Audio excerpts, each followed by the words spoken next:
Well, thank you very much for your remarks. I'm going to take my moderator privilege and start off by asking all of you one question to get started. One of the things that I think we've recognized through many years is that it's taken a long time to get to the place that we are in terms of liberalized trade and the openness of trade in the global economy that we see today. I mean, you can go all the way back to the Great Depression years and what it's taken with the advent of GATT and the WTO provisions and free trade area formation. There's been a lot of very slow push towards trade liberalization that's been very hard to get. There's been some setbacks along that very long path, but we're at a time today where the resistance to trade liberalization is growing even stronger.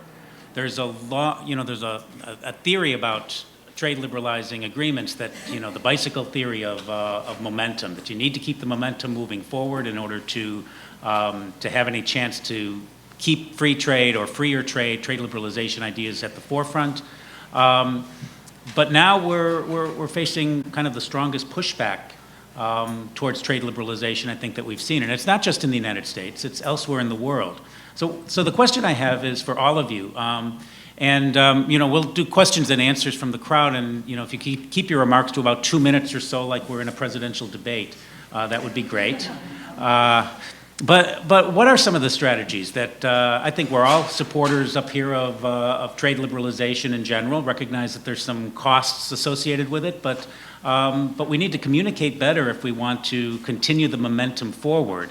And so my question to you is just what are some of the things that you might suggest for how we can keep the conversation going and how we can keep the momentum, the forward momentum towards trade liberalization at this particular point in time? Who would like to start? Go ahead.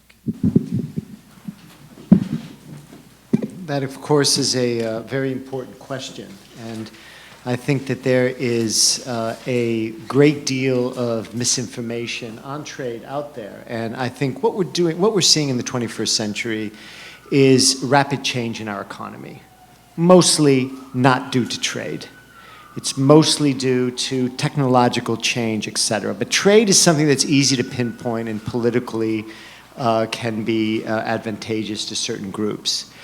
So I think this is a major problem. But nobody would go out and demonstrate against Netflix, but they can go out and demonstrate against the TPP, even though Netflix put 60,000 people in this country out of work for Blockbuster alone, I understand. So I think the thing is that we need to be better in educating people about trade, and we've never done that. We as economists, for example, have never done that very well. And even though we've had warnings, I mean, I remember very well the Seattle WTO ministerial, the advent sort of the anti-global movement, and we realized that then, but we still haven't conveyed it very much. And I think that it's, information is very important in order to sort of get people to understand that trade is something that is advantageous, not only for the economy, but also for the poor, et cetera, even though it needs to be accompanied by policies that are going to facilitate structural change, allow for retraining. There are a lot of things, perhaps like wage insurance and things to keep people from being structurally unemployed. That's the challenge there. The challenge there is in social policy to facilitate this. But just as though we wouldn't shut down the internet because it puts people from Blockbuster video out of work, what we need to do is go forward on these with free trade, but then have means of compensating the losers and, more importantly, bringing them back into the workforce if they did indeed lose their jobs. So I really think that is what is important. 2 minutes, right? So, thank you. Sure. Jen Dong, I'll turn it to you next. Oh, okay. So I guess so let me go back to the history of China. China took the first openness in 1978 unilaterally. And China entered into WTO and reduced the tariff unilaterally. So I guess that's the momentum for the trade liberalizations does not stop in China. China is willing to take further globalization and trade liberalizations if U.S. work with us or without U.S. work with us, and China will do it again. And we can go to the data. The last year, China is taking so-called one belt, one road, and switch from go from the commodity trade liberalizations to investment trade liberalizations. And here, so I guess my point would be we understand their protectionism in U.S., in European, but with trade and European work with us, or working without U.S. trade, U.S. working with us, China will continue to promote the globalizations and the trade liberalizations. Maybe, well, it was easier to have the openness in the U.S. market, but now, well, whatever countries would like to open the market to China, China will go work with the countries. So as I suggest, we probably will go to start from the Asia and to have further integrations in Asia and take the one belt, one road, and then so continue to lead. So here, let me just go back to we think there are different forms. One is this WTO format. One is regionalism. But if we summarize, if we go back to the experience, successful globalization take two overall. One, it's a group of countries, like a regional integration. Another, it's very important, leadership, right? Leading countries. U.S. was a leadership for the globalizations, but I think now China is ready to take the leadership for the further globalizations. And with that strong leadership and being or competitions, I guess other countries like the US and Europe will work with us to compete or cooperate to promote further globalizations in the future. That's that. Well, let me offer a less satisfactory answer. If you look at the dissatisfaction in the United States and abroad, in many developed societies, there's a lot of angst among people who look like me. They're old, they're white, graying, and relatively underskilled compared to the young people who are coming out of universities. Most of them have less education than me, but relative to what has evolved in information technologies, they're still a lot smarter, and I'm relatively less capable or skilled. And that's why I hire young assistants who are very bright and who make me look smart. That's not going to go away. That's not going to change. There aren't too many. Maybe there's one or two people in this audience who fit that segment of the population that is basically doomed, who can join me for a stiff drink later. But often we say, well, if we just had a better safety net here in the United States,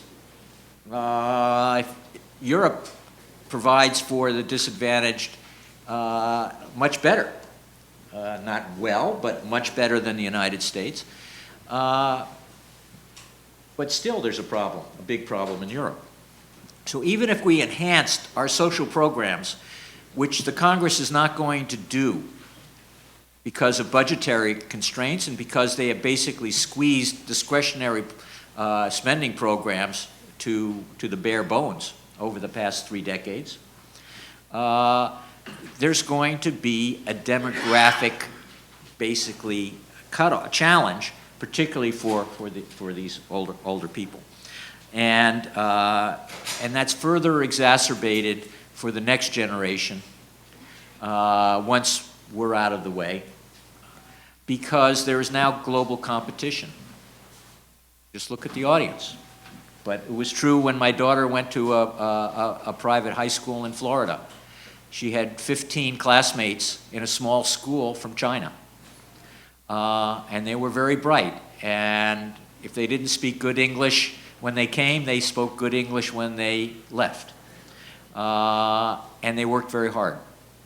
And now developed countries can't just sit on their laurels and say, we're so advanced. Developing countries have caught up And more importantly, the young people are now the equals all over the world. And that's the competition that is not going to go away. And I don't think we have a good answer to that right now. Okay. Well, I hope you've had time to think up some questions of your own.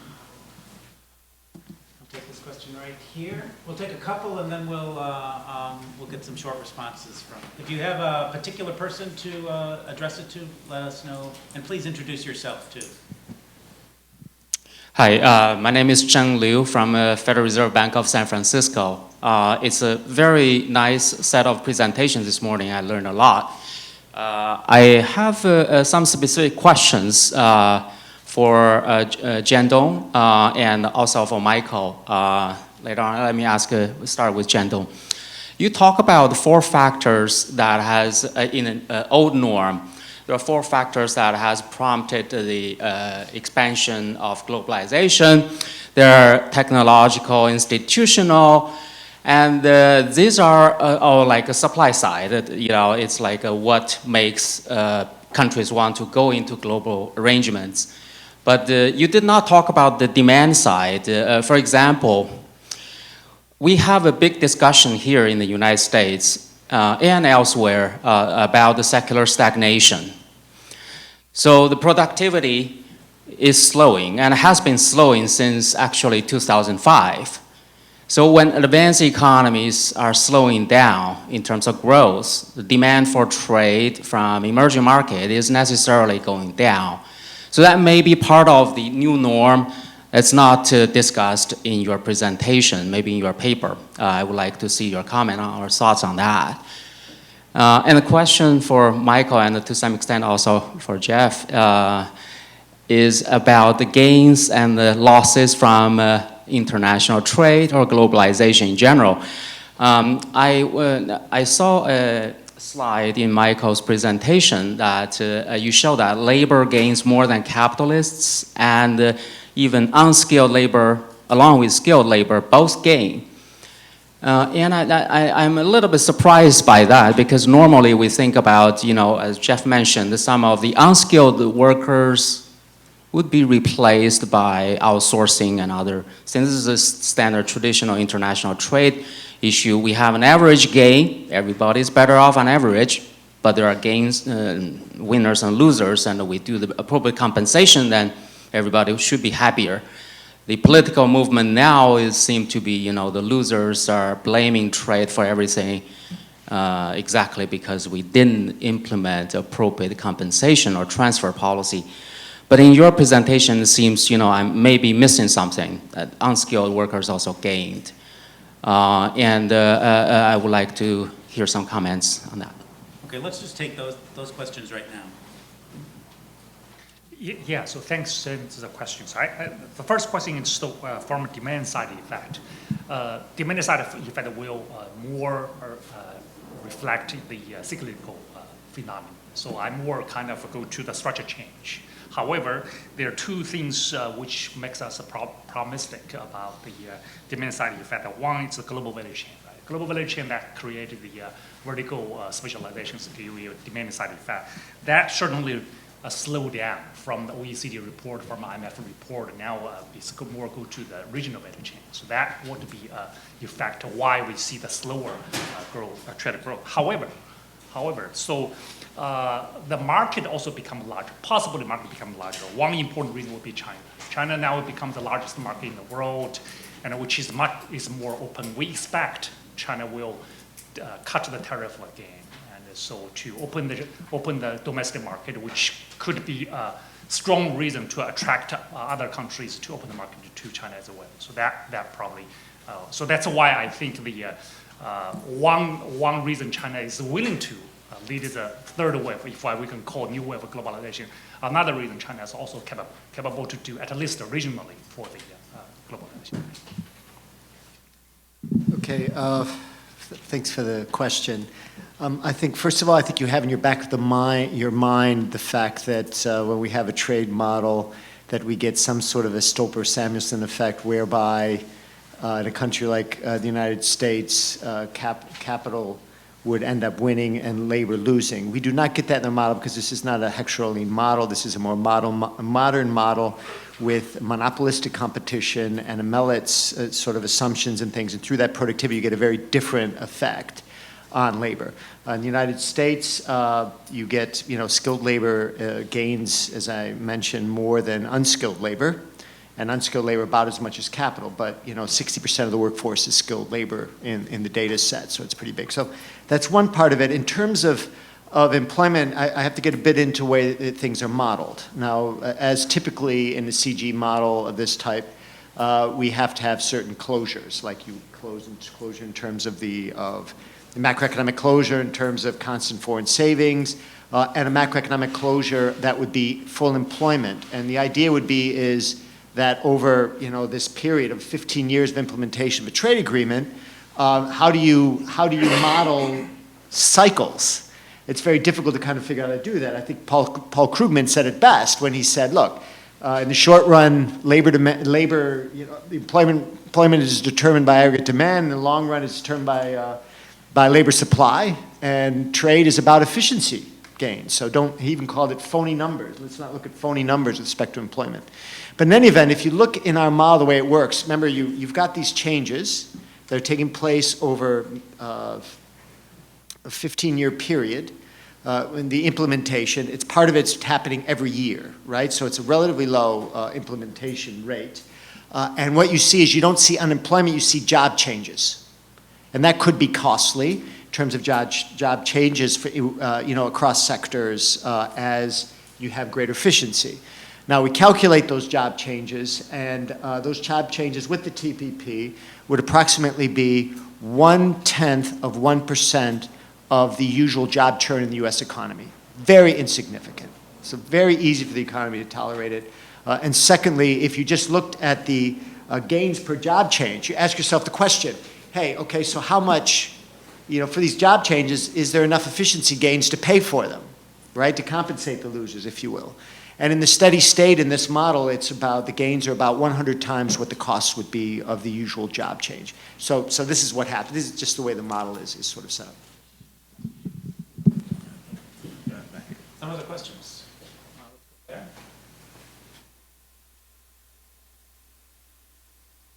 Hi, Ben Proctor. I'm with the Alberta Energy Regulator. My question is on some components or aspects of the TPP are, economically inefficient globally from that perspective. And I'll point to the, copyright for the life of author past 70 years.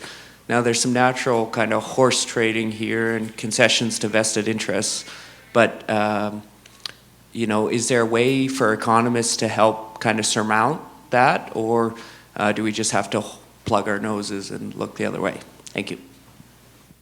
Another question?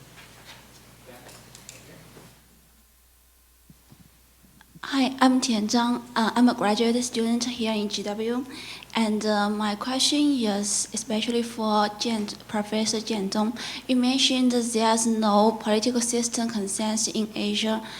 Would you regard this as the biggest obstacle for forming such an Asian community? Since I believe trade agreement is the result of political will, would other North Asia countries get worried if their economic dependence on China get greater? Thank you. Let's go ahead to that. So what's what's the question? I didn't clarify. Yeah, what's the question? Yes. I mean, you mentioned that there's no political consensus in East Asia.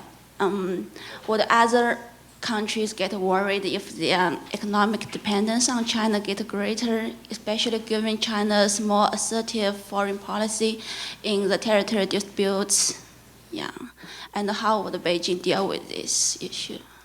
Yeah, so, well, that's a good question. So I think theoretically, at least theoretically, and also in long run, as long as a country benefit from the trade integration, then the country is willing to go for that.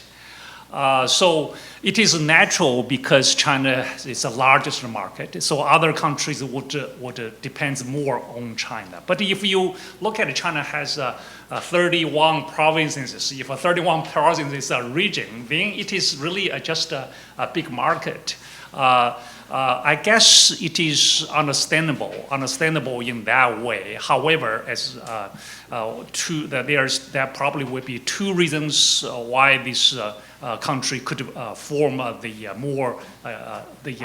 trade integrations. Number one, as I said, the benefit. Number one, global competitions. For here we have TPP, here being also I have Asia community, also you have EU. So it's not only one country dominant in the world. There are competitions, as I say, it's a tripolar systems, it's a multipolar systems. So then the country, there's a clearly the way for country less concerned about more depends on the China market. Okay, Jeffrey and Michael, you might want to comment on the potential inefficiencies of TPP and intellectual property rights issues in particular. Let me answer it directly and less specifically to TPP because it's a general problem. In the old days, when I negotiated, I was much more efficient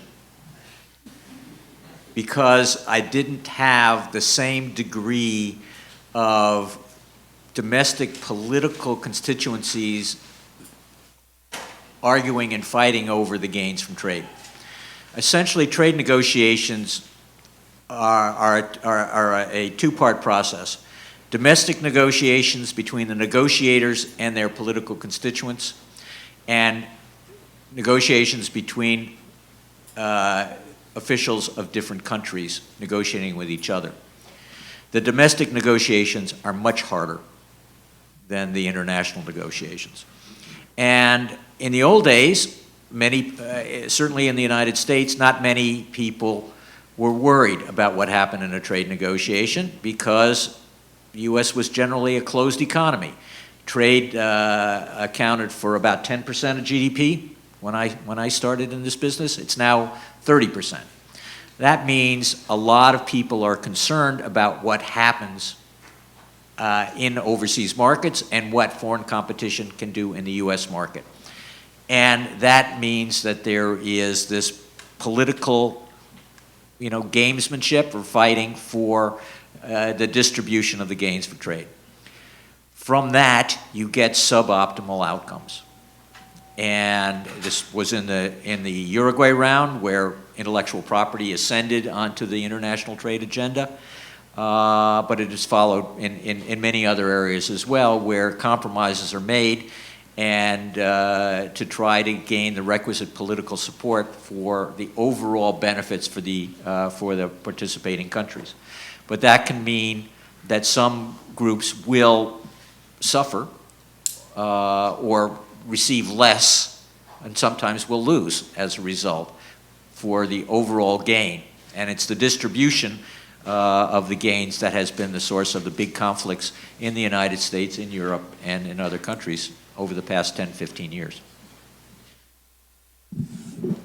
Yeah, just briefly to add on to there, I think that it's clear, as Jeffrey's saying, that trade policy is messy and it's going to be the result of a negotiation. I think, directly in terms of from an efficiency point of view, what's problematic in the TPP would obviously be what happened in textiles with the yarn forward rule, which is essentially 100% rules of origin. But it's better than NAFTA in that there are some exceptions that could be included in it. But this is important for China because Vietnam is the biggest winner in our modeling from the TPP, 8.1% of GDP. A lot of that has to do with the textile sector. But Vietnam produces its textile mostly with Chinese cotton.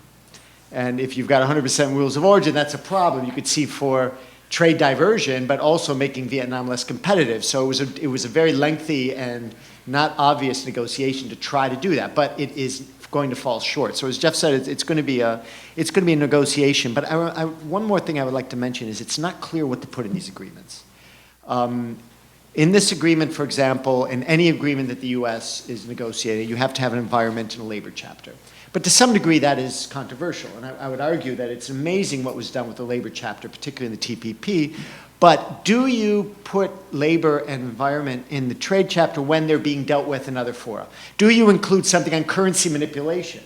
We've decided in Bretton Woods that it would be the IMF that would talk about currency manipulation. But my fellow Michiganders, Carl Levin, et cetera, will say, oh, this should be included in the TPP. It's not clear what to do. And when we first did our first modeling results in 2012 on the TPP, I was invited to give a talk to the chief negotiators of the TPP at a round in Melbourne. And I gave the talk, but it was behind closed doors, but they had what they called a TPP forum where people were discussing it at the time with the negotiators. I went out to lunch with some people, and I came back, and there was a picket line in front of it by animal rights groups, upset that animal rights was not in the TPP. Now, I love animals. I have a dog. But do you need to include it in the TPP? And so you've got this weird political compromise going on. Well, I'm going to stop here because trying to keep on schedule for a very long day. I want to thank the panelists very, very much for their remarks.